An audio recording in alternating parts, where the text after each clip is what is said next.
had some great fortune this year having speakers come talk to us. As either our whole community, Father Greg Boyle a few weeks ago, Father Bob Melly, who addressed our lectures prior to that, and now we have Professor Stephen Pope, who is Professor of Theology at Boston College. He actually lives in West Roxbury, first invited. Professor Pope, as the seniors know, I know there are a few juniors mixed in here, but Professor Pope is the author of A Step Along the Way, Models of Christian Service, this book that we're using to prepare you for your 60 hours of Christian service later in the year. Some of you have already started that, those of you already need. Professor Pope has a doctorate from the University of Chicago. He's written many other books. Students in my class, actually, Professor Pope saw your video on ethics and evolution, which we also learned a lot from. You have a book on that as well, the relationship between Christian ethics and evolution. So we're very grateful to Professor Pope. BC starts their break next week, which means Professor Pope is starting his break by being here with us. So we're very grateful for that, and welcome to our school.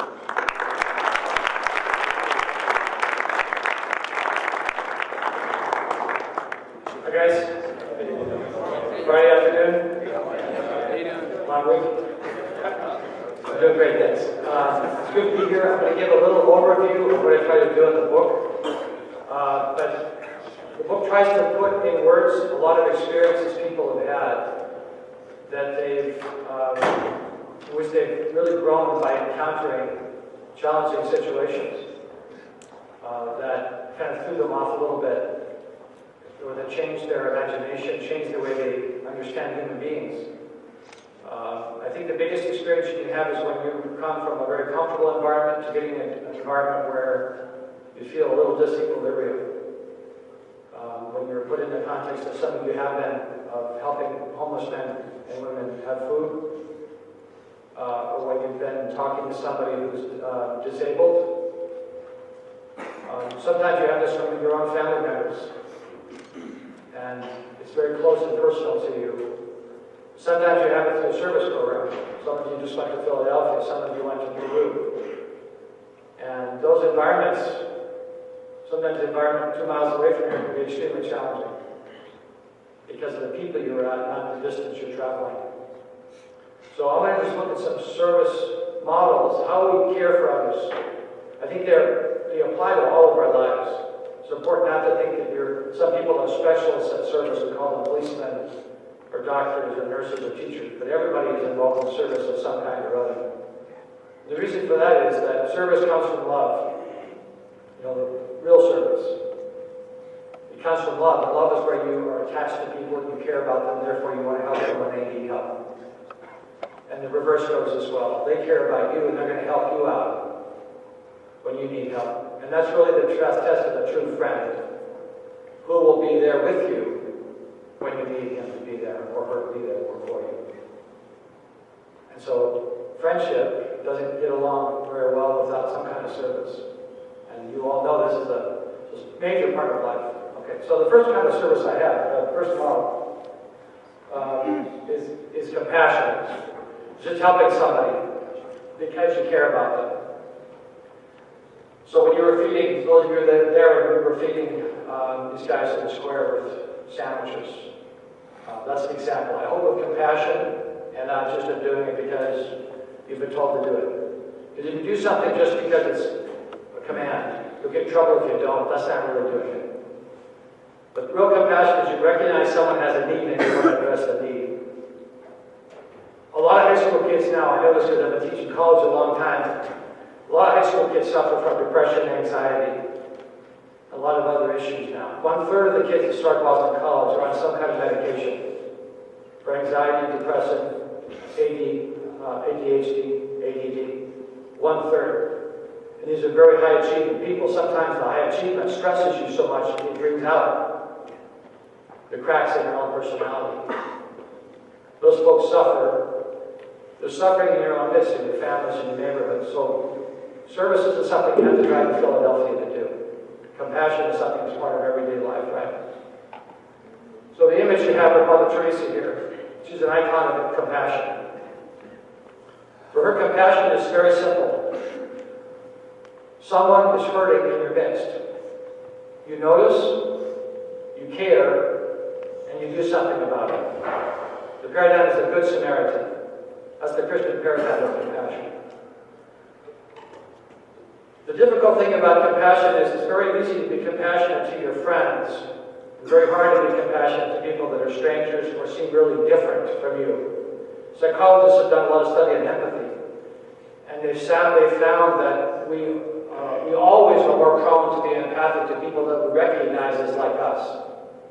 So the gap here is between the compassion we show for people that we know and care about and compassion for the distant person. In our country right now, the situation of many immigrants is being highlighted as other, as threat, as dangers to us. But in fact, the rate of crime among immigrants is lower than the rate of crime among native-born Americans. That's a fact. But you don't hear that all the time. And when you're afraid of somebody, you're not going to be compassionate to them. When you empathize with them as people hurting them, you can be compassionate. This is an example. The second kind of service is hospitality. This is a clip, this is a picture I took in Philadelphia at a place run by the Franciscans called St. Francis Inn. It's a homeless shelter that feeds 350 people every day, 2 meals a day. And it's a beautiful place where people put Christ's compassion into action. You can see a little dimly, but in the back there's a mural of St. Francis in the inner city of Philadelphia with a withered tree. And in Francis's life, he gives us a famous, he speaks to a wolf of Gubbio in Italy. He calms the wolf down. But here the wolf is drugs, alcohol, prostitution, trafficking, crime. And Francis is there trying to calm the violence of people's lives so they can feel their humanity and live in peace. But hospitality is welcoming people into your community. Catholic worker, how many people here have heard of the Catholic worker in Dorothy Day? Well, good, it's a good number. So Catholic worker she found what's now called the houses of hospitality, where everybody's welcome. It's for homeless people who were really hurting during the Depression, 1920s, 1930s. And this is an etching of a wood carving of the Last Supper as envisioned by the Catholic worker community. You see, it's unusual. You see the Da Vinci, usually the picture of Jesus in the middle, the disciples linearly arranged from him, but here there's a circle because hospitality is about welcoming people into your circle where you're looking at each other as community, and you don't have to focus on Jesus. He's there with you. You can see the halo. But Jesus, the focus is on finding Jesus with the poor, with the homeless, with the broken, with the wounded, and here especially elderly people who are often the ones discarded when times get rough. You know this guy, Peter Falden. No, Greg Boyle. So Greg Boyle was here. I think in a lot of ways, Homeboy Industries, if you ever have time to go, the organization he founded, Homeboy Industries is a model of hospitality. He doesn't care what people have done. They're always welcome if they want to come and get skills and training and learn how to get their lives on track. Hospitality here isn't having admissions requirements. Jesus had much lower admissions requirements than Harvard. He'd let anybody come in. And in letting them come in, he shows them that they have some worth. And that if they start to live in their worth, they start to love other people instead of feeling reactive to them. I want to see we should welcome everybody. This is an example where we're not quite welcome. You're going to have this at Bridgewater tonight, right? You don't have to welcome everybody the same way. Advocacy is the third style of service. This is Dorothy Day on the left and Martin Luther King Jr. on the right. Advocacy simply means speaking up for those people that are victims of injustice. It's different than compassion because you can feel badly for somebody but then not speak up for them. It takes courage to have advocacy. Every good social movement has advocates, has people that need to speak. It requires education, it requires training, it requires knowledge of the situation to speak effectively, to advocate on behalf of people. So I want to make an important distinction. As you deepen your commitment to serve, notice the difference here between giving a hungry family a meal at a soup kitchen to help marginalized people get skills so that they can earn enough that they don't have to have other people give them food. And then thirdly, addressing the widespread conditions that put people in the position of needing soup kitchens. So the first is about immediate charity or compassion. The second is about helping them get out of the situation they're in. And the third is asking the question, why are so many people in this situation in the first place? This is the question that is asked by lawyers, by public policy experts, by economists, by leaders. How do we make it less likely homeless people are going to be created by our economy?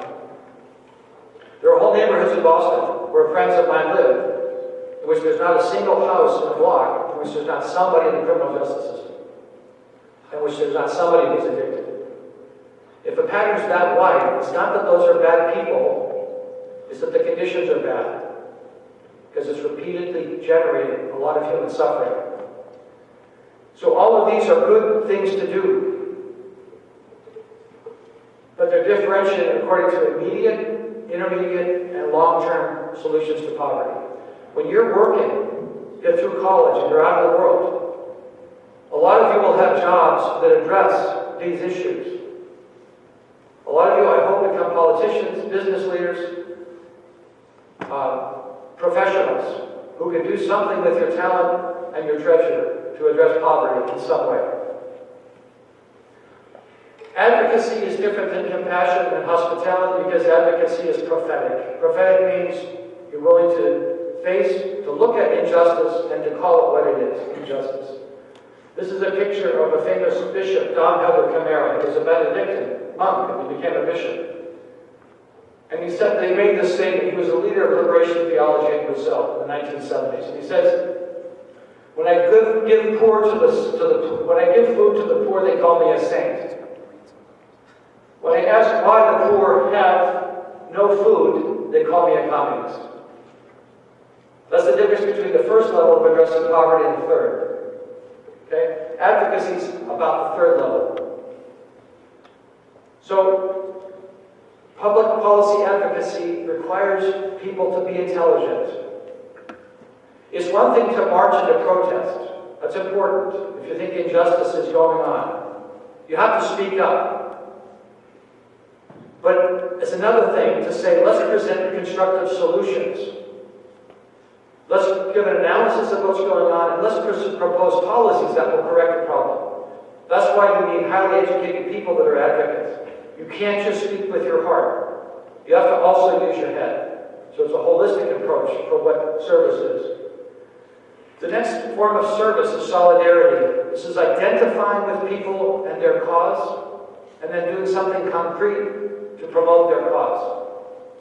Black Lives Matter is about advocacy based in solidarity. The Southern Christian Leadership Conference at Martin Luther King Jr. was about advocacy based in solidarity. Liberation theology, same thing. So Pope Francis says, let us learn solidarity. Without solidarity, faith is dead. Solidarity here is a word for love. Real service flows from companionship. Sometimes we talk about accompaniment. The more you care about somebody, the more service is real for you. The more at a distance you are, as somebody writes a check, which is a good thing. CM needs checks. Somebody writes a check, it's philanthropic donation. That means more when the person went to CM and saw CM helped him get through college and get a good job. That check is really heartfelt. It's not just, he's not doing it for the IRS. So that's solidarity generating good works. Solidarity is born in the shared experience of people as equals, not just thinking about dignity in your head. Sometimes compassion is from the have to the have-not. When you guys were giving sandwiches to homeless people, that's people in power with goods, giving it to people that need your help. But that can reinforce a hierarchical relationship. It can reinforce one person's less and one person's greater. It can make you condescending and arrogant. But solidarity is about humility and unity with people. We're all the same. We're all human beings. We all have feelings. We all have needs. We all get hurt. That's what Jesus was about in the Last Supper. Was what Jesus was about in his ministry. of equality. Greater love hath no man than to lay down his life for his friends. Okay? So solidarity is unity between people bound together in love of the common good. Anybody know what this picture's from? It's a famous picture. Any of you guys know what this is from? There's a movie on it just recently. Selma, exactly. Selma, Alabama. Extra credit for that guy. You can see Ralph, you see next, so there's Martin Luther King Jr. in the middle, Ralph Shuttlesworth on the right, he was one of the major leaders. Next to him is a rabbi, Abraham Heschel. To the left, there's Ralph Abernathy, and then there's a sister, and then there's John Lewis. But what I want you to notice here, we always hear about religion fighting. This is a case in which there's interreligious solidarity for the sake of justice and civil rights. People can and do get along when they care about the community and making it more just.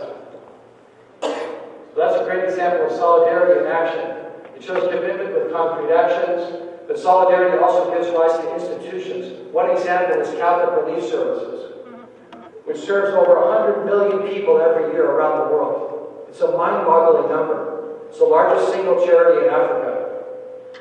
It's taking compassion and solidarity and putting it into an institution that can deliver services to people over a long period of time in an organized, effective way.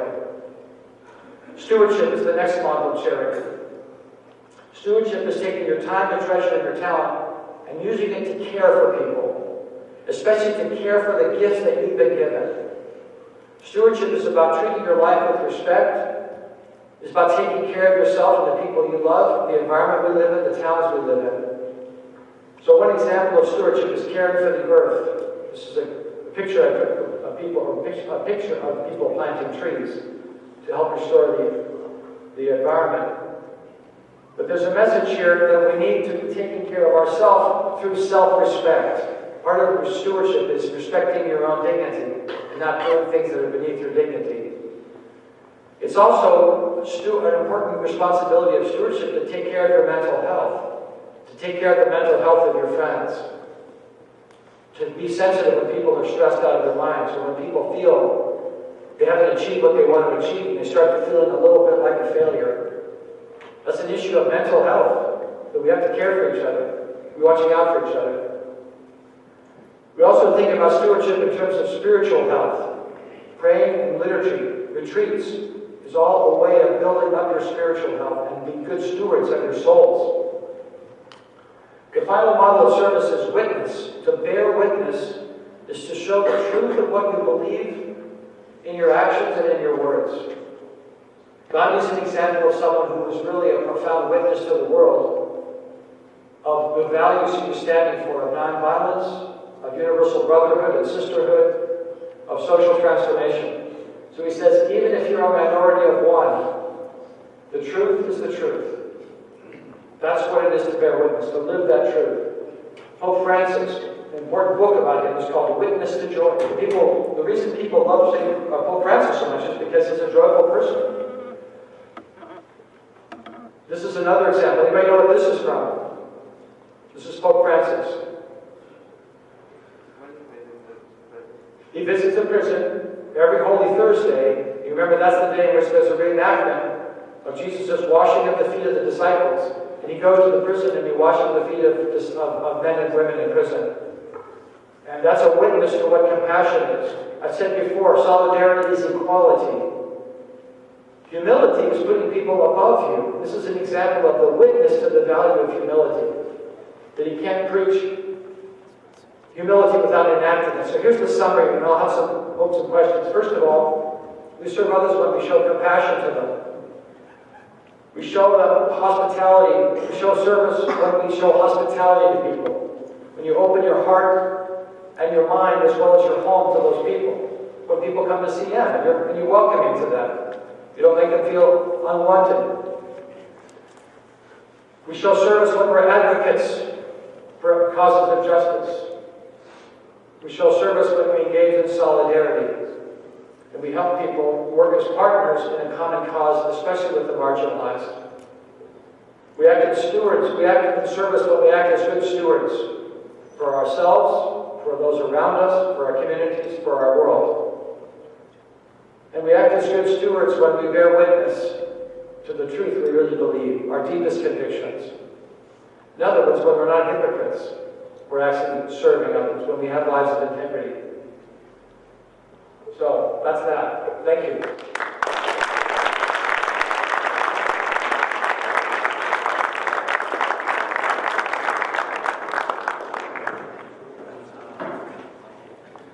So, gentlemen, questions for Professor Pope based on the talk he gave, your reading, as seniors are into the book right now. What are your questions? Yes? How did you do your research on Dorothy Stang? Like, did you interview anyone that you knew personally? It's interesting. So Dorothy Stang was the big surprise of doing the book for me, because I wanted to find someone who was an exemplar of stewardship. And I had heard about her, but I didn't really know much about her. So I did a lot of reading, and I did interview someone that knew, several people that knew Dorothy Stang. It's a funny thing, I have an aunt who's deceased now, but she was a member of the same religious order, the Sisters of Notre Dame de Namur, that Dorothy Stang was a member of, and I visited her in a community, and I happened to just be having lunch with someone, and it turns out she wrote a book about Dorothy Stang. So she introduced me to other sisters that knew her, and it made it more personal for me to be writing about her. Yeah, thanks for the question. Yes? What made you choose the 6 people in your book, and did you have to not add some people that you wanted? There are a lot of people we could use you could use for exemplars. I tried to pick people that would be strong models of the kind of service I was talking about that would appeal to a wide range of people. I wanted to have it multi-ethnic. I wanted people from different continents. I wanted to balance as much as I could, male, female models of service. And I wanted to have everybody that I picked, I wanted them to have a rich faith life, because my main interest is showing how faith is the root of love, and that love generates service. And these are all people that wrote journals or wrote books or were very reflective people in speaking about or preaching about how their love is what led them to live the lives of service they've lived. So, someone like Martin Luther King Jr. is an obvious example. He wrote a whole lot of books. Some of the other authors didn't write as much, but they preached. Oscar Romero was busy preaching. And there's a lot of literature on all of them, so that was an easy thing to do for me, because there were resources there.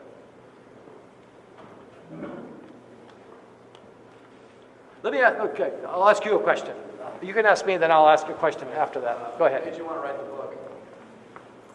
Well, I wanted to get rich, really. That's the main thing. I always wanted to be a member of the Charles River Country Club, and I could never afford it, so I figured if I sell the book and see have people buy it, man, I'm going to just be skyrocketing. No, nobody's laughing. You don't make a lot of money in these kind of books. I'm not Stephen King. I wanted to write the book because I really care about people like you learning the depth of what can be learned from service. I've been teaching at BC for 28 years. Before that, I was a high school teacher. I taught high school for 3 years in California. And I started getting interested in service when I was working in a high school, and I took students to a Catholic worker soup kitchen in Los Angeles. And the first day we were there, I had no clue what was going on. I was there with maybe 6 or 7 kids, and all the men to go into the soup kitchen were lined up. And one of the guys in the back, one of the homeless men, came up to the front of the line and pulled out a gun. I was standing right here. He pulled out a gun and he put it to the head of the guy in the front of the line. And he said, "If you don't let me in front of the line, I'm going to blow your fucking head off." Excuse my French. That was my first moment, my first day, my first hour of service. And I thought, you know what? This is not what's going on in my high school, thank God.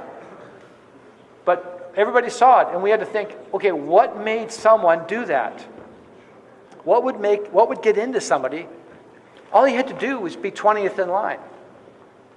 What would make someone so desperate and out of control that he'd be willing to threaten the life of somebody to get food 15 minutes ahead of time? It was a shock. But it also made me wonder, why would people volunteer to work in a soup kitchen where this kind of stuff was happening routinely? There's a lot of easier ways to do good than to have your life potentially threatened. So I met the people there. The Catholic worker folks were amazing. I thought they were happy. They were intelligent. They were engaged in real world problems. And I always felt in school there's a bit of unreality in school. And I think that's because it has to all take place up here.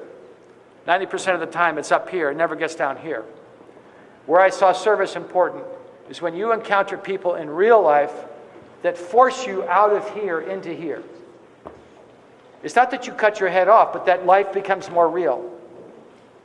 So I thought something really important is going on here, not just because we're becoming more aware of our society.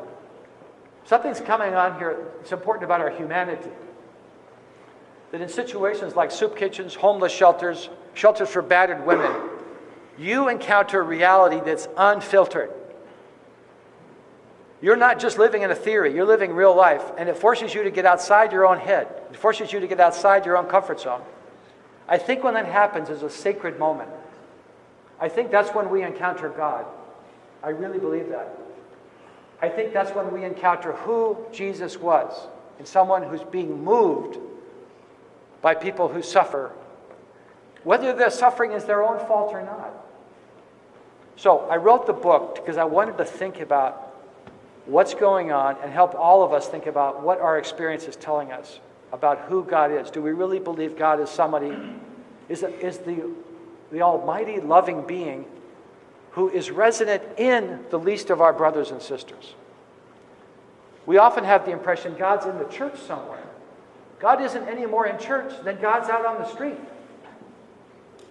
That's Catholic doctrine. It's called the ubiquity of the divine presence, if you want to know the fancy word for it.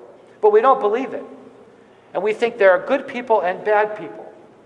And the bad people are in prisons, they're on Skid Row, they're in the slums, and there are good people in nice suburban environments where everybody's clean. But what's interesting is that's exactly the opposite of what Jesus says. What Jesus says is, if you want to find me, go to the poor. Go to the mentally ill. Go to the homeless. Go to the people who are hurting. Go to the people suffering from AIDS. I've been volunteering for 9 years in Norfolk medium security prison, MCI Norfolk. And I go there every month, and I think the moments I have in prison are more sacred than the moments I have every Sunday in church. And I do like going to church. I'm strange that way. I do love going to church, actually. But I find the moments of the guys in prison who tell me where they find healing, where they find acceptance, where they feel themselves wanting to be better human beings. I feel those guys are the most real people I encounter every month. They have nothing to hide. They've hit rock bottom in shame. And I think those are sacred moments. So the reason I wrote the book is to try to figure out what is it that these exemplars found. And I think what they all found together is Christ in the destitute. And what's sad for us is we live in a society that isolates, excludes, and keeps us separate from the destitute. And when it does that, it keeps us separate from God. It makes no sense, but that's the way society works because we want to have control and make people feel safe. So when you're doing service, either here or later on, it's great to ask the social question, the political question, the psychological question. I urge you also to be asking the spiritual question. What's God teaching me in this moment? What's God saying to me in this moment? How is my heart moved in this moment? Because how your heart is moved is how the Holy Spirit's operating in your life.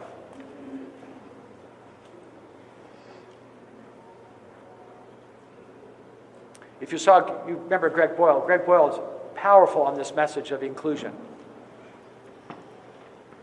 Right? There's no us and them, he says. There's only us. How about another question? Yes. Do you believe that the exemplars could have done everything they've done if they didn't have such a rich background like Christian faith?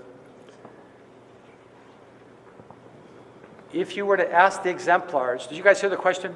Could the exemplars have done everything they did if they hadn't had faith? Is that right? I did select them because they have faith. But I think if you were to ask them, why do you do this? They would say, we do this because we believe life is a gift. That's an act of faith, isn't it? Life is a gift. It's not just bad or not just good luck that you happen to be born. Life is a gift and life is meaningful. It's not just an accident. If you believe life is a gift, then what's your natural response? When someone gives you a gift, what's your response? Thank you. Thank you. It's gratitude. Right? So if you have a deep sense that life is a gift and we live gratitude, when you feel grateful, you also feel what? You feel generous. There's no more generous person than a guy who's in love. Everybody's his friend. He has no enemies. Because life is beautiful. So if you have this sense of gratitude, you can't help but be generous. And service, at its best, is generosity. Now, I know people that are atheists that are involved in service in a really admirable way. I know people run NGOs, and they're very secular people who have really, I would say, very profoundly Christian ideals. They don't use the word Christianity, but they talk about compassion and solidarity, hospitality. They're very driven to those. So it's not that if you don't have faith, you're going to be hopelessly selfish. But I do think they learned those ideals from our Christian heritage, and they're continuing to live on the heritage. My worry, and this was the worry of Friedrich Nietzsche in the 19th century, my worry is once you take away the foundation of compassion and charity and justice, the traditional foundation in faith, can it stand on its own? Or do we wind up becoming opportunistic and competitors, harsh, lacking in compassion? That's a question to be thinking about. If you take away the justification, does the ethic stand on its own? My conviction is that American society right now is fairly faithless. We hear a lot about faith in political circumstances, neoconservatives and all that kind of stuff. Mostly evangelical Christians are very public with faith, some of Catholic bishops as well. But think of it this way. I think an important dichotomy we have going on right now. Much of American society is competition. Those of you that are seniors that are trying to get into college or are into college know how fierce the competition can be.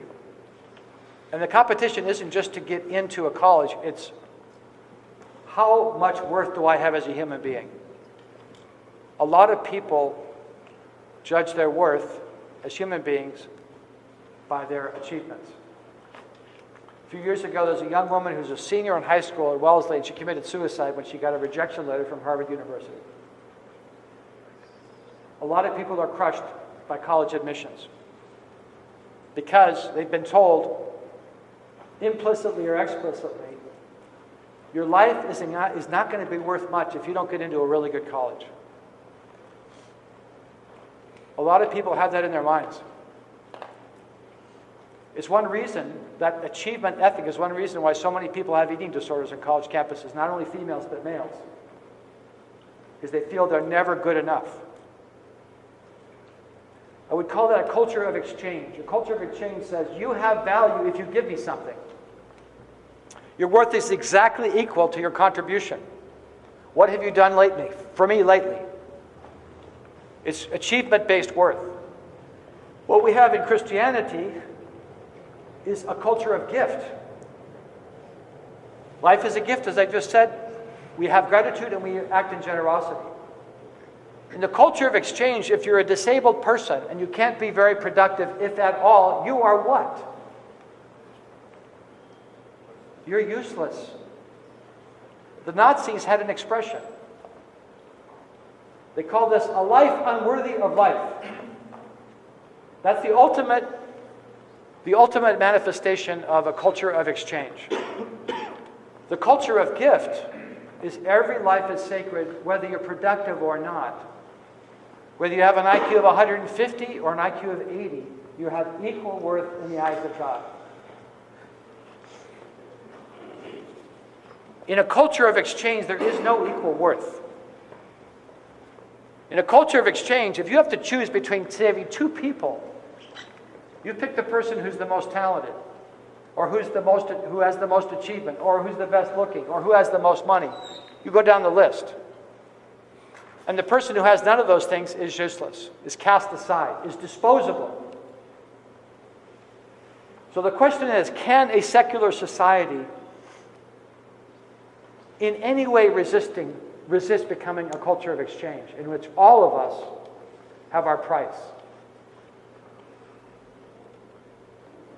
Or can you have a culture of gift based on the belief that the world is absurd and meaningless?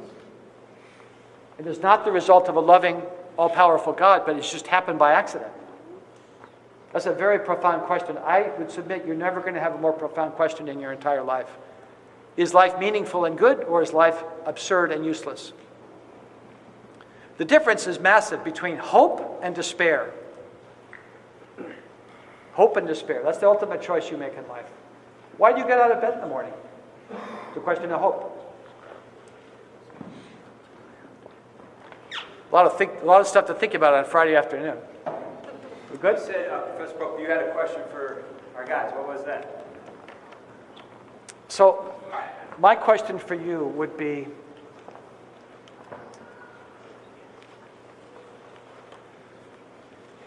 why engage in service in your life? Besides I have to do it for school. Is there a point to serving?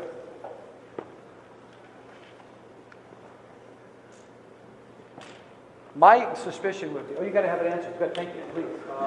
Make someone else feel better with themselves. Okay, make someone else feel better. Good. What's another reason? Another reason. Yes, please. To not take things for granted. Don't take things for granted. Good. Hand up. Stretching. Any other? Yes, please. It's morally correct.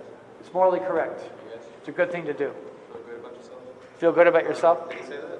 What's that? Did you say that? He said to make other people feel better, but you can also make yourself feel better. As psychologists say, one of the cures for feeling depressed is altruistic action. People that are altruistic tend to report lower levels of depression than people that are not.